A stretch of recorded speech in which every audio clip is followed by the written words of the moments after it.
mon trésor perdu, toute ma rage s'apaise, mon cœur je suis foutu, t'as su me mettre à l'aise, ton sourire m'a ému à tes yeux, je veux être l'élu, celui à qui tu donneras un enfant. Ce mardi soir, façon Peter Pan, je vis au jour le jour, je n'ai jamais fait l'open tour, trouver l'amour, je dis que c'est pas tous les jours, je cherche à m'évader dans ce monde taré. Comment puis-je faire? Je suis un peu sur cette terre malgré les coups durs. J'ai remonté ce couloir qui est mon futur. J'ai pensé cogiter malgré tout ça, je peux pas y croire. Je me remets en doute sans cesse, c'est notoire. J'essaie les petites attentions, mais pourquoi tout voir? Ma vie c'est un safari, je veux pas décevoir, faut me croire. Mon cœur est subi, on lui fait pas le mal, il est à cran. Dans ton amour, j'ai eu du mal à l'acquérir. Qu'importe tes blessures, j'ai essayé. Regardez-vous. J'arrête les pleurs, je veux Regardez-vous. Je vis au jour le jour, j'ai jamais fait l'open tour. Trouver l'amour. Moi, quand je vous vois, je suis heureux parce que grâce à un certain nombre de vieux cons, de vieux passionnés par notre pays, vous êtes la France. Et vous êtes la France. Ensemble, nous sommes la France. Et moi, je suis très inquiet pour notre pays.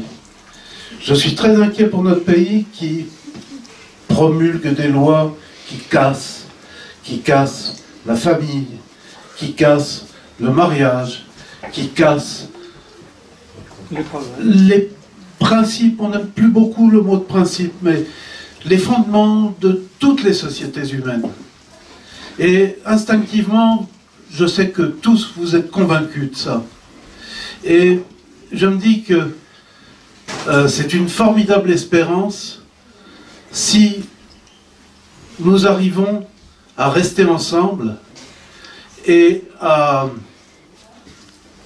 ramener notre pays qui va bien mal, oui, vraiment, à le ramener à une réflexion politique qui ne soit pas strictement celle de gagner du pognon et d'avoir des histoires de cul. Parce que c'est au fond l'alpha et l'oméga, c'est le début et la fin de tout ce qui régit notre classe politique, hélas. Alors, rassurez-vous, je ne vais pas vous tendre la carte d'un parti. D'ailleurs, il y a des gens ici qui votent X, Y, Z, et c'est très bien. C'est ça aussi la France. C'est d'avoir des choix personnels qui s'opposent. Voilà, c'est ce qui fait la vitalité d'une société. Mais je voudrais, je l'ai déjà dit, je le répète, je voudrais que le petit instant que nous vivons ensemble ce soir soit durable. On parle de développement durable. On en parle en toutes les matières. On dit qu'il faut respecter la nature et c'est très bien. Mais le caractère durable d'une société, c'est les gens, c'est vous, c'est nous. Et tout ça, nos politiciens s'en foutent. Non seulement ils s'en foutent, mais la plupart d'entre eux travaillent à casser tout ça. Donc, il y a des musulmans ici, il y a des cathos, il y a des évangéliques, il y a des gens qui ne croient pas en Dieu, il y a des engagements philosophiques qui sont différents. Il y a des gens de gauche, il y a des gens de droite, et c'est très bien. Et c'est ça la France. Mais la France, elle doit rester en vie, reprendre la dynamique qui nous permet d'être ensemble ce soir, et puis de s'engueuler, parce qu'on n'est pas d'accord sur tout. Donc je crois que vous êtes tous convaincus que si on se voit ce soir, c'est d'abord parce qu'on s'aime bien, et ça compte. Et une société, sans employer de trop grands mots, c'est avant tout fondé sur un amour de quelque chose qu'on partage. Je crois que ce que nous faisons, nous sommes un groupuscule. On est quoi? Je pensais qu'on serait une centaine, on est moins nombreux. Mais ça fait rien, il y en a beaucoup qui avaient dit je viendrai peut-être et puis qui ne sont pas venus, que ça arrive tout le temps. Et je pense qu'au bout du compte, se rassembler à 50 ou 60 comme ça, par amitié, et parce qu'on partage un certain nombre de choses ensemble, c'est formidable. Et tout le monde n'arrive pas comme ça d'un claquement de doigts. Voilà, Alors, pour être un peu plus terre à terre, collectif Famille 93, c'est quoi? C'est quelque chose qui veut restaurer ce qui est fondamental dans toutes les sociétés humaines depuis toujours, quelle qu'elle soit, où qu'elle soit, c'est la famille. Et cette famille, c'est pas un hasard si ceux qui s'appliquent à détruire notre société sont de plus en plus virulents pour détruire cette famille. Donc, le collectif famille, c'est des principes que nous partageons, que j'ai rappelés de façon un petit peu sommaire à l'instant, mais c'est aussi des actions. Et je pense que notre action, elle doit être de plus en plus forte. Elles doivent être de plus en plus fortes, forts, laissez-les servir. Et c'est formidable parce que cet été, on va faire 4 séjours, et au total, ça représentera 60-70 jeunes, 5 séjours.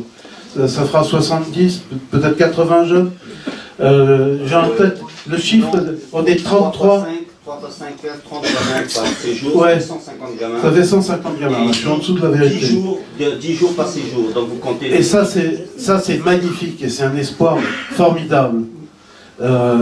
Parce que tous n'ont pas eu beaucoup de chance, enfin il y en a un certain nombre qui n'ont pas eu beaucoup de chance jusqu'ici, et qui font confiance au capitaine Nourouddin Abdouloussen et à ceux qui essayent de l'aider. Ça c'est un fer de lance considérable. Il y a les veilleurs. Je voudrais parler des veilleurs, et certains d'entre vous vont peut-être être surpris que je parle de ça, parce que ça n'a rien à voir avec le premier sujet. Mais les veilleurs, qu'est-ce que c'est? C'est, depuis 4 ans, des gens héroïques qui se réunissent. Au départ, on était une quinzaine, une fois par semaine, 1 heure par semaine, le mercredi de 19 à 20h, devant la gare de Bondy. Le symbole n'est pas terrible, hein, la gare de Bondy. Mais en tout cas, on était là, et c'est là que les gens passent, et c'est là qu'on parle avec eux.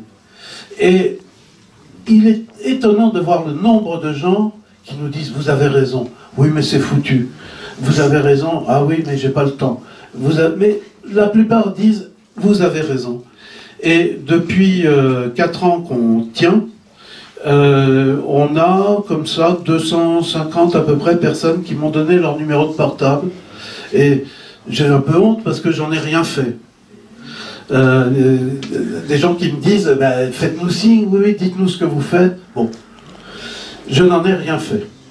Il faut en faire quelque chose. Il faut en faire quelque chose, et par ailleurs, ça c'est la partie éclairée du soleil, il y a une partie sombre, j'en suis triste, mais pas découragé. C'est que la semaine dernière, Hildegarde qui veut vraiment pas... Viens là, tiens. Viens.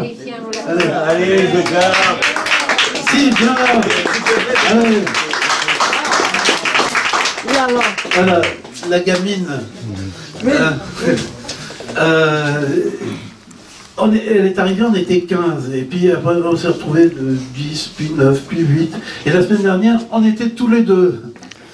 Donc je pense qu'il faut relancer cette activité, parce que c'est un témoignage grand public, et un témoignage qui est vrai, qui est fort, et les gens sentent bien qu'on est convaincus de ce qu'on dit. La plupart du temps, ils partagent ce qu'on leur dit, pas très activement, mais ils disent oui, oui, ah, bravo, vous êtes courageux, ah il pleut et vous êtes là, ah il neige et vous êtes là, et on tient. Alors, il y en a qui trouvent qu'on est un peu... On est peut-être aussi un peu, mais ça, on en rediscutera tout à l'heure. Donc, les veilleurs, il faut tenir, et pour tenir, il faut être plus nombreux. Donc, je vous invite tous, ou ceux d'entre vous que ça peut faire vibrer, qui ont le temps, qui le mercredi soir sont libres, 1 heure, peut-être 1 heure une fois par mois, on en parlait. Parce que ce qui est difficile, c'est de tenir toutes les semaines.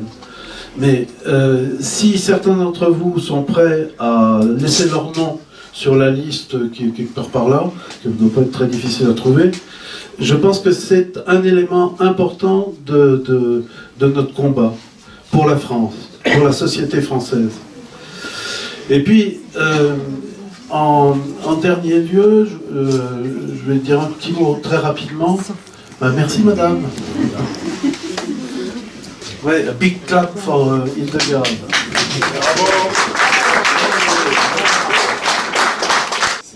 Venez renforcer les veilleurs une fois par mois, ceux qui peuvent. Et je pense que on peut. Mais ma grand-mère me disait, quand on veut, on peut. Bon, c'est un peu vite dit, mais je pense qu'il y a un peu de ça. Et dernier point, on va lancer l'année prochaine, en prenant appui principalement sur les enfants, les jeunes, de laisser les servir, on va lancer les mercredis du collectif Famille 93 qui vont, avec l'aide d'enseignants expérimentés et pas fous pour autant,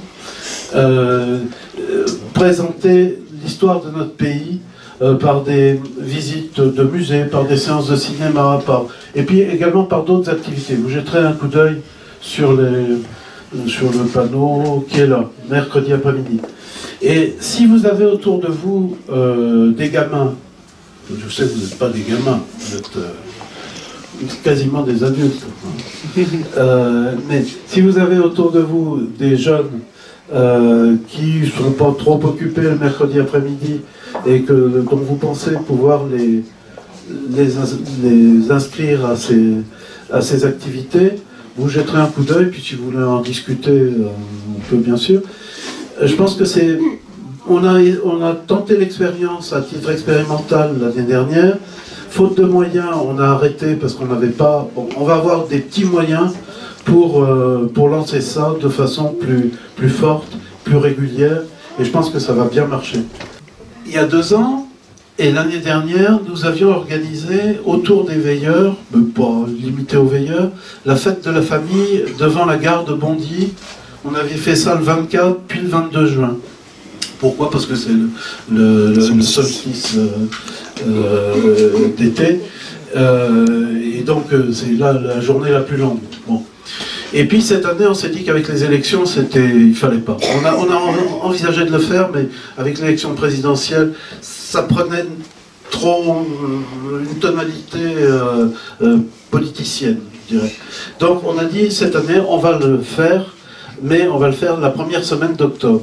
Mais notez-le, parlez-en autour de vous, on va s'organiser pour informer de façon plus large que nous l'avons fait par le passé. On fera une soirée avec différents intervenants, avec Mehdi. T'es où, Mehdi? Oui, ici. Bon, t'as intérêt à la préparer, ta chanson. Oui, bah elle a déjà commencé. Elle est presque... ouais. Bon. Donc on chantera, comme l'année dernière et l'année d'avant, il y aura de la barbe à papa, on essaiera de trouver des activités un peu plus marrantes, et pas forcément toutes gustatives. Toutes les bonnes pistes, toutes les bonnes pistes. Je vis au jour le jour, je n'ai jamais fait l'open pour trouver l'amour, je sais que c'est pas tous les jours. Je cherche à m'évader dans ce monde taré, mais comment puis-je faire? Je suis quand Dieu sur cette terre. Donc Diane voulait vous dire un mot sur une menace très grave qui se matérialise, une nouvelle attaque contre la famille qui est très pernicieuse et très grave. Je la laisse parler. Déjà, je voudrais vous saluer tous au nom du collectif Famille 94. Nous sommes voisins, voilà, on s'est déjà vu souvent dans différentes manifestations. Alors, je voudrais juste vous dire 2-3 choses. Vous avez tous entendu parler de l'histoire de la vaccination, où en fait, au lieu de se conformer à l'avis rendu par le Conseil d'État au mois de février ou de mars, qui disait qu'en effet, il n'était pas normal que le vaccin DTP simple ne soit plus disponible en pharmacie, puisque ce vaccin n'est plus là, n'est quasiment plus disponible depuis 2008, et qu'il fallait donc, pour pouvoir être conforme à la loi d'obligation de vacciner, remettre ce vaccin simple, peu coûteux et sans danger pour les enfants sur le marché. Le ministre de la Santé précédent et le nouveau ont pensé que c'était mieux de changer la loi. Donc ils vont, pendant l'été, changer la loi pour rendre un vaccin à 11 valences obligatoires pour tous les petits-enfants. D'accord, un vaccin, donc 11 valences qu'on va inoculer à des enfants qui viennent de naître et qui contiennent de l'aluminium et qui coûtent extrêmement cher, donc pour le plus grand bonheur des laboratoires. D'accord, donc vous avez sur le net des pétitions, il faut les signer, il faut les faire tourner. Deuxièmement, vous aurez des pétitions sur la PMA sans père. Bon, ça, je vous laisse regarder, c'est pareil, c'est quelque chose qui nous est réservé pour l'été. PMA sans père, c'est-à-dire qu'on réduit l'homme à un fournisseur de sperme, et donc des couples de femmes vont se fournir et on va leur donner, on va donc légaliser, si vous voulez, la fabrication d'enfants sans père avec une reconnaissance de la filiation, voilà, dès la naissance. Donc il n'y aura pas de papa, le papa aura été juste un matériau de fabrication. Voilà. Troisièmement, vous avez pour l'automne l'éducation sexuelle qui arrive pour la classe de maternelle. Classe de maternelle, d'accord? Ceci est la mise en application du document de l'OMS qui s'appelle Standard européen pour l'éducation sexuelle, donc qui vise à uniformiser dans toute l'Europe ce que l'on doit apprendre aux enfants. Et il y a un tableau, c'est très simple à consulter par vous-même, par tranche d'âge. Et donc, à l'âge de 4 ans, il faut leur parler de la masturbation. À l'âge de 5 ans, de la diversité sexuelle. À l'âge de 8 ans, de l'avortement, etc., etc. Donc, ça, c'est déjà en cours au Canada. C'est déjà en cours en Allemagne. Vous avez des manifs de parents tous les mois, dont les médias français ne parlent jamais, bien entendu. C'est pas juste, si vous voulez, on n'est pas dans la pudibonderie, là. Hein, c'est pas... on n'est pas juste en train de parler d'un peu de physiologie ou de je sais pas quoi, hein. On est vraiment dans la présentation aux enfants de réalités sur la sexualité auxquelles, quand ils ont 4 ans ou 5 ans, ils ne sont pas du tout forcément préparés ni mûrs pour les entendre. Et puis après, il y a une volonté de passer des messages sur la diversité sexuelle, la diversité des pratiques sexuelles.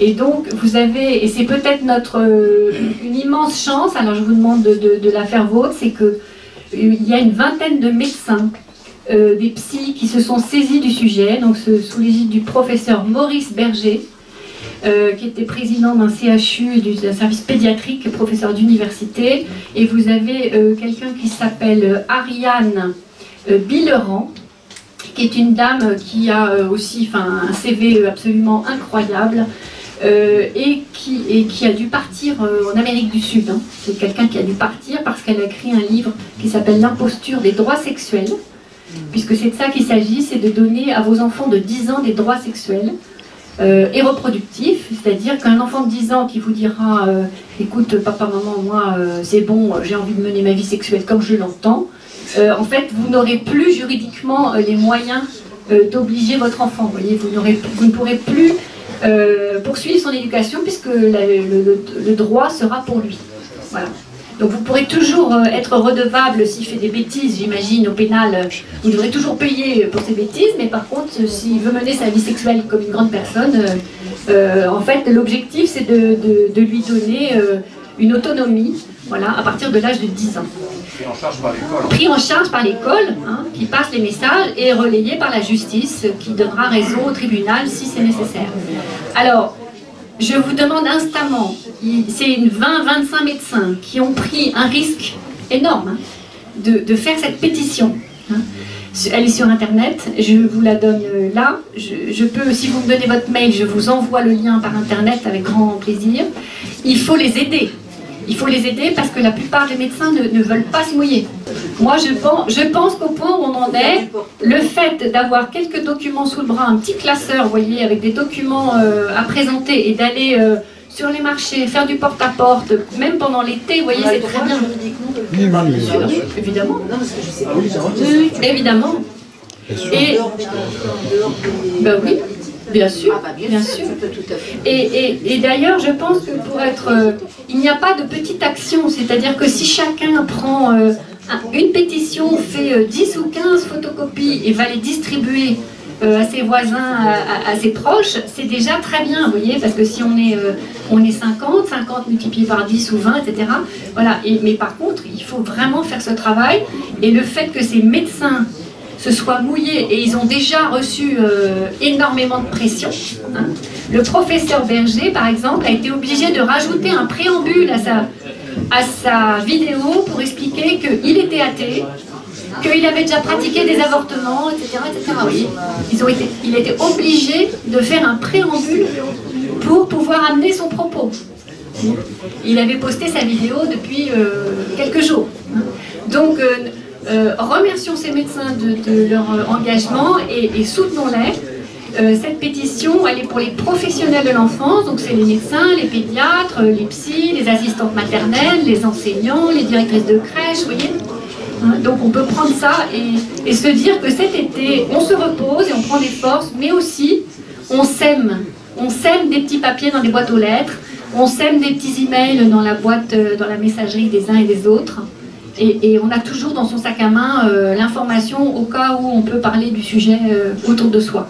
Grâce à Bernard Gisard qui fait vivre ce site, on a un site collectif Famille 93 sur lequel vous avez des infos sur tous ces thèmes qui nous intéressent.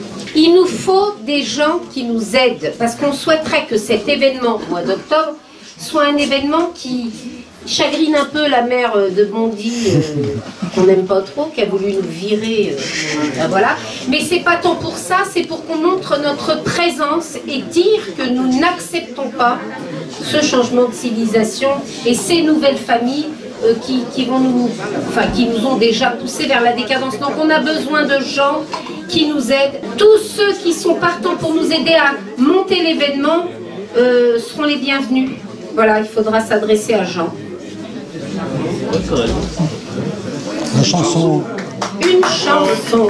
Comment ne pas perdre la tête, serré par des bras audacieux, et l'on croit toujours aux doux mots d'amour lorsqu'ils sont dits avec les yeux.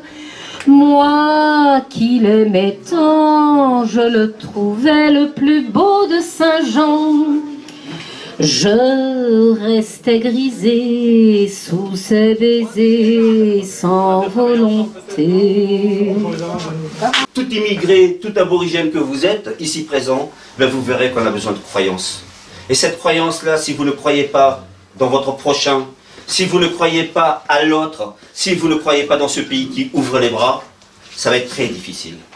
Mais moi qui viens de loin, la France qui m'a ouvert les bras, qui a fait de moi officier, n'en déplaise à certains, je trouve que c'est un pays merveilleux.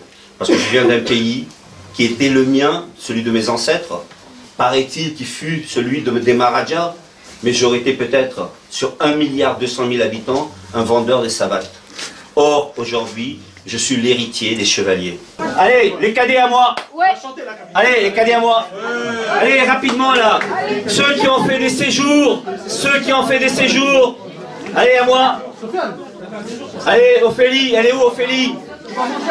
À moi. Attendez, ils écrivent sur des feuilles tout ça. Allez, ils inscrivent.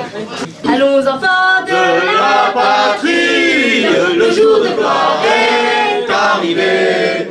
Contre nous de la tyrannie, l'étendard sanglant élevé, l'étendard sanglant élevé. Entendez-vous dans vos campagnes mugir ces féroces soldats qui viennent jusque dans vos bras, égorger vos fils et vos campagnes. Aux armes, citoyens, formez vos bataillons, marchons, marchons, qu'un sang pur abreuve le sillon. Nous étions au fond de l'Afrique, gardiens jaloux de nos couleurs, quand sous un soleil magnifique, retentissaient ces cris vainqueurs. En avant, en avant, en avant. C'est nous les Africains qui revenons de loin, venant des colonies pour sauver la patrie. Nous avons tout quitté, parents, visés, foyers, et nous gardons au cœur une invincible ardeur, car nous voulons porter haut et fier le beau drapeau de notre France entière. Et si quelqu'un venait à y toucher, nous serions là pour mourir à ses pieds. Battez tambours, à nos amours, battez tambours, levez pour la patrie, mourir de loin. C'est nous les Africains. Repos et dislocation.